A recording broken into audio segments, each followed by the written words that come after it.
Here is the story of too many funerals. When I was about 14 or 15, well, back up. My mom had 12 brothers and sisters, and she was the youngest of 13. You could have probably done that math, but anyway, no, she wasn't the youngest. She was the youngest girl of 13. Yeah, that's a lot of kids, and somehow they made it work. I guess the kids like start taking care of each other at some point, so no, she doesn't seem traumatized by it. It seemed pretty good for her. So one summer, one of my uncles died, and then another one of my uncles died, and then at the funeral after party of my uncle, my aunt started convulsing and died, a few hours later. We went to so many funerals that summer that we had a whole like protocol of like, okay, you're gonna drive. So it was like my sister driving. I was like a kid, I was like 15 or so, and I didn't drink coffee yet. But every time there would be a funeral, and by every time I mean like the several that we went to in that summer, because there was 3 in 1 month, but then there were others also. We wake up, get dressed. Sorry we had to repeat our funeral outfits because at 15 I didn't really have that many funeral outfits. And we would go to Dunkin' Donuts, and I would get a coffee Coolatta because it was the summer with the sticky whipped cream that was in those coffee Coolattas. Now I cannot even imagine drinking one of those. Like, I can remember the taste of it, and it almost tasted like thicker than just like iced water and strawberries and all that sugar. I don't know, it was delicious. Maybe I don't want to drink them anymore because it reminds me of death. That could be it also. But we would get those, we would go to the funeral home, go to the cemetery, right? Because we had already gone to the wake that week. We would go to the funeral home. No, cemetery. God. Sorry, changing colors really screwed me up. Park in the same spot. Go into the same area because people are all buried near each other.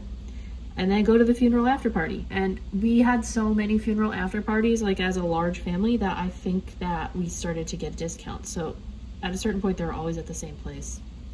And while I was eating my favorite food, which to this day I feel like if I could recreate this taste, I would. I don't know if it's me coping with the trauma of knowing so many dead people or dealing with so much death at such a young age. And these are people that I knew. It's not just like, oh, like my distant aunt or uncle that lived like 3 states away. Now, this is like people I would see at least several times a year, if not more. They knew my name. And I, knew them.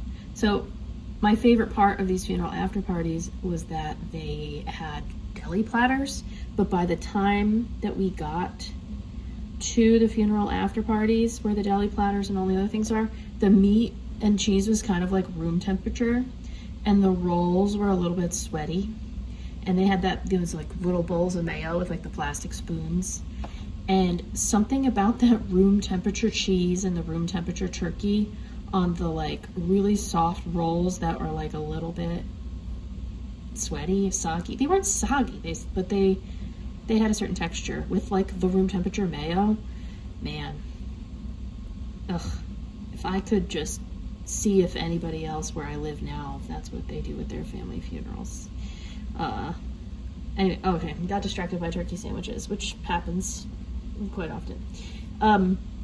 So after I ate my turkey sandwich and I go outside, it's like held at a church hall of a church that used to be part of a school, so we're in the middle of the parking lot between the church and the school, and my Aunt Darlene, who was on an oxygen mask, she comes up to me in her, I can't remember if she was walking with a walker or if she was in her wheelchair, and everybody knew that I was doing comedy at the time. She came up and goes, Andrea, I have the best story for you to do in your set. I have a good story. So the other day I was driving to McDonald's, and I was in the drive-thru, and I was ordering, and I wondered why nobody was responding, and I was ordering in to the newspaper box because back then, in the early 2000s, there were newspaper boxes in the drive-through lines of fast food places. And as she was saying the words newspaper box and laughing, she started like convulsing, hyperventilating, couldn't breathe. And I had to call someone over, and she died later that day in the hospital. So, yeah. And I still went to work at the comedy club that night because I was working Friday and Saturday nights.